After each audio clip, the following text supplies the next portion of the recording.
সার্জিস হাসনাতকে ক্ষমা চাইতে বলল এলডিপি। অবিলম্বে বৈষম্য বিরোধী ছাত্র আন্দোলনের সমন্বয়ক মোহাম্মদ সার্জিস আলম ও হাসনাত আবদুল্লাহকে দুঃখ প্রকাশ করে ডক্টর কর্নেল অলি আহমেদ বীর বিক্রমের কাছে ক্ষমা চাইতে অনুরোধ জানানো হয়েছে।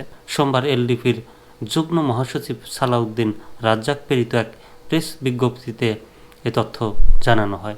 প্রেস বিজ্ঞপ্তিতে বলা হয়, যে সমন্বয়করা স্বৈরাচার হাসিনা বিরোধী আন্দোলনে ডক্টর কর্নেল অলি আহমেদ বীর বিক্রম ও এলডিপির অবদান সম্পর্কে জানে না, তারা আর যাই হোক মেধাবী ও রাজনীতি সচেতন ব্যক্তি হতে পারে না। বিজ্ঞপ্তিতে আরও বলা হয়, বৈষম্য বিরোধী আন্দোলন চলাকালে রাজধানীতে এলডিপি 4 নেতাকর্মী নিহত, 4 জনের অঙ্গহানি ও 15 জন গুলিবিদ্ধ হয়েছে।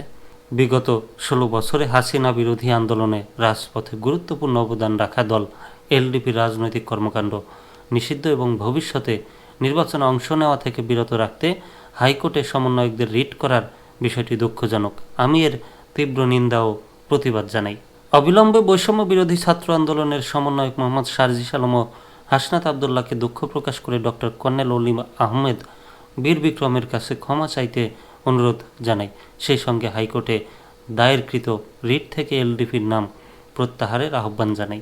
এডিভি গাজী তারেক কমেন্ট করেছেন, কর্নেল হচ্ছে পদবি, তিনি অবসর নিয়েছেন। ডক্টর হচ্ছে অর্জিত ডিগ্রি।